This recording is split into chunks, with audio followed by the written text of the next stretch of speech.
গত করোনার পর থেকে প্রতি মানে সিচুয়েশনের কোনো উন্নতি তো হয় প্রতি বছরই কিন্তু এরকম ক্রাইসিস আসতেছে 2 মাস 3 মাস টিকিটের দাম ডাবল 3 গুণ 4 গুণ হয়ে যাচ্ছে 2 মাস পরে আবার এটা কমে যায় 2 মাস যেই চলাকালীন সময় আমরা একটু হইচই করি আমরা আলোচনা করি টকশো করি কথা বলি এরপরে রেজাল্ট আবার কিন্তু শূন্যই যে আপনি কি এর মধ্যে কমতে দেখেছেন না কমতে আমরা দেখি না যখন অফ সিজন থাকে তখন কমে কিন্তু সেটা অফ সিজন 10-12 হাজার টাকা আচ্ছা এখন যে কথাটা সবাই কিন্তু আমরা সব সময় ট্রাভেল এজেন্সিকে দোষ দেই কারণ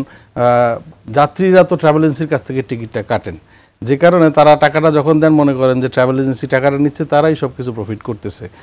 আমরাও যদি ট্রাভেল এজেন্সি না হতাম আমাদের দৃষ্টিভঙ্গিটা এরকমই হইতো বাস্তবতাটা কি এইটা একটু আমি বলতে চাই সেটা হচ্ছে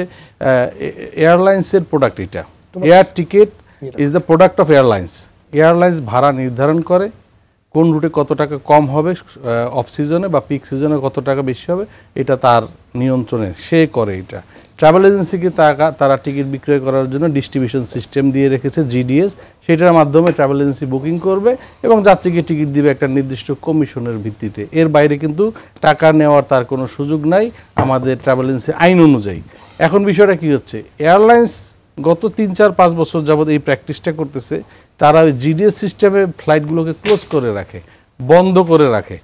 আপনি যে কোনো যাত্রী যদি বুকিং দিতে চায় তখন সে কম্পিউটার সিস্টেমে গিয়ে ভাড়া দেখবে 4 গুণ বেশি 3 গুণ বেশি যেটা বর্তমান সময় আপনি দেখবেন ঢাকা থেকে রিয়াদের টিকিট 1,91,000 টাকা সৌদি এয়ারলাইন্সের সরাসরি ফ্লাইটে আর যদি বাজেট ক্যারিয়ার আপনি দেখেন তাও অ্যারাউন্ড 1 লাখ টাকা তাহলে এই যে তারা কম্পিউটার সিস্টেমে ভাড়াটা বাড়িয়ে রেখেছেন ট্রাভেল এজেন্সির এখানে কি করার আছে আচ্ছা আসেন সেকেন্ড পর্যায়ে নাম ছাড়া পাসপোর্ট ছাড়া ভিসা ছাড়া ম্যানপাওয়ার ক্লিয়ারেন্স ছাড়া টিকিটগুলো ব্লক করে রাখা হচ্ছে 2 মাস 3 মাস আগে এই কথাগুলো কিন্তু আমরাই বলতেছি আমি সেই পথে আসতেছি এই কথাগুলো আমরাই বলতেছি গত 26 তারিখে প্রেস কনফারেন্স করে আটাপ থেকে আমরা বলেছি গত 1.5 বছর যাবত সরকারকে বলতেছি এই গ্রুপ টিকিটের নামে বাল্ক টিকিটিং পাসপোর্ট নাই ভিসা নাই এটা বন্ধ করেন একটা নীতিমালা করেন আজকে 1.5 বছর চলে গেছে কোনো নীতিমালা আমরা এখন পর্যন্ত পাই নাই কাজ চলতেছে তারা কাজ করতেছেন মিটিং করতেছেন কিন্তু ভোগান্তি তো যাত্রীর উপর দিয়ে চলে যাচ্ছে দোষারোপ হচ্ছে ট্রাভেল এজেন্সির ব্লক করে কে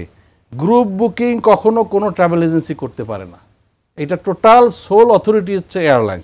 এয়ারলাইন্স বুকিং করে ব্লক করে ফেলে তারপর তার পছন্দের ট্রাভেল এজেন্সিকে ডেকে বলে তুমি নিবা কিনা তাহলে এত টাকা দাম অ্যাডভান্স পেমেন্ট করো এটা তো পৃথিবীর অন্য কোনো জায়গায় এটা অ্যালাউ করে না আপনার গ্রুপ বলতে আমরা কি বুঝি একটা নির্দিষ্ট প্রতিষ্ঠানে যদি কয়েকটা লোক বেড়াতে যায় বা যে কোনো কাজে যায় সেই প্রতিষ্ঠানের জন্য এটা একটা গ্রুপ কিন্তু এয়ারলাইন্স এখানে কি করতেছে টিকিটগুলো দিয়ে দিচ্ছে ট্রাভেল এজেন্সির কাছে একসাথে 20টা 50টা 100টা ট্রাভেল এজেন্সি 1টা 2টা 3টা 5টা করে বিভিন্ন জায়গায় খুচরা বিক্রি করতেছে this is not a group এই যে গ্রুপের একটা মিস ইন্টারপ্রিটেশন করতেছে এখানে সোজা দুর্নীতি চরম একটা একেবারেই মানে মিস ইউজ করতেছে ম্যাল প্র্যাকটিস করতেছে এটা করার কারণে ট্রাভেল এজেন্সির নামগুলো আসতেছে হ্যাঁ সব ব্যবসায় বাংলাদেশে খারাপ ভালো আছে আমাদের ট্রাভেল এজেন্সিরা সবাই যে সাধু এই কথা আমি বলবো না কিছু দুর্নীতিবাজ কিছু খারাপ লোক এখানে অবশ্যই আছে তারা এয়ারলাইন্সের সাথে এটা করে কিন্তু মূল সমস্যাটা কোথায় পলিসিটা হচ্ছে এয়ারলাইন্স যদি পলিসি কারেকশন না করে আজকে যে 20 জনকে দিয়ে সে টিকিটটা বিক্রি করাচ্ছে সেই 20 জন যদি বিক্রি না করে সে নতুন আরও 20 জনকে অ্যাপয়েন্ট করবে নাহলে আরও 20 জনকে অ্যাপয়েন্ট করবে বাংলাদেশে 5,500 বৈধ ট্রাভেল এজেন্সি আছে এই কাজ তো 50 জনে করে 30 জনে করে বেশি লোক তো করে না তো এইখানে সরকারের ইন্টারভেনশন খুবই জরুরি সরকার কেন না করে তাহলে এখানে কোনো এজেন্সি আমি যদি বিক্রি না করি আরেকজন করবে সে না করলে আরেকজন করবে তো আপনার কি ধারণা সরকার কেন ইন্টারভেনশন করে সরকারের কোনো অংশ কি এখানে ম্যানেজ কিংবা ট্রাভেল এজেন্সির সাথে একটা ভালো তার সক্ষমতা গড়ে উঠেছে কিংবা ইন্টারেস্ট বাংলাদেশে এয়ারলাইন্সগুলো পরিচালিত হয় সাধারণত civil aviation authority of Bangladesh cab তাদের আন্ডারে এবং এই ক্যাবের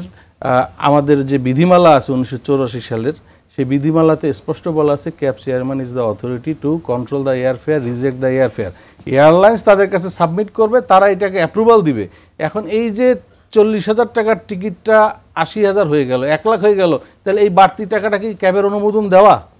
তাহলে তারা এটা দেখে না কেন তারা এটাকে আটকাচ্ছে না কেন প্রশ্ন তো এইখানে সরকারকে শক্ত হইতে হবে এয়ারলাইন্সকে বলতে হবে যে তুমি যেই প্রক্রিয়াতে টিকিটটা বিক্রি করতেছো সেটা অস্বচ্ছ সেটার মধ্যেই দুর্নীতির সূচনা সেটাকে বন্ধ করো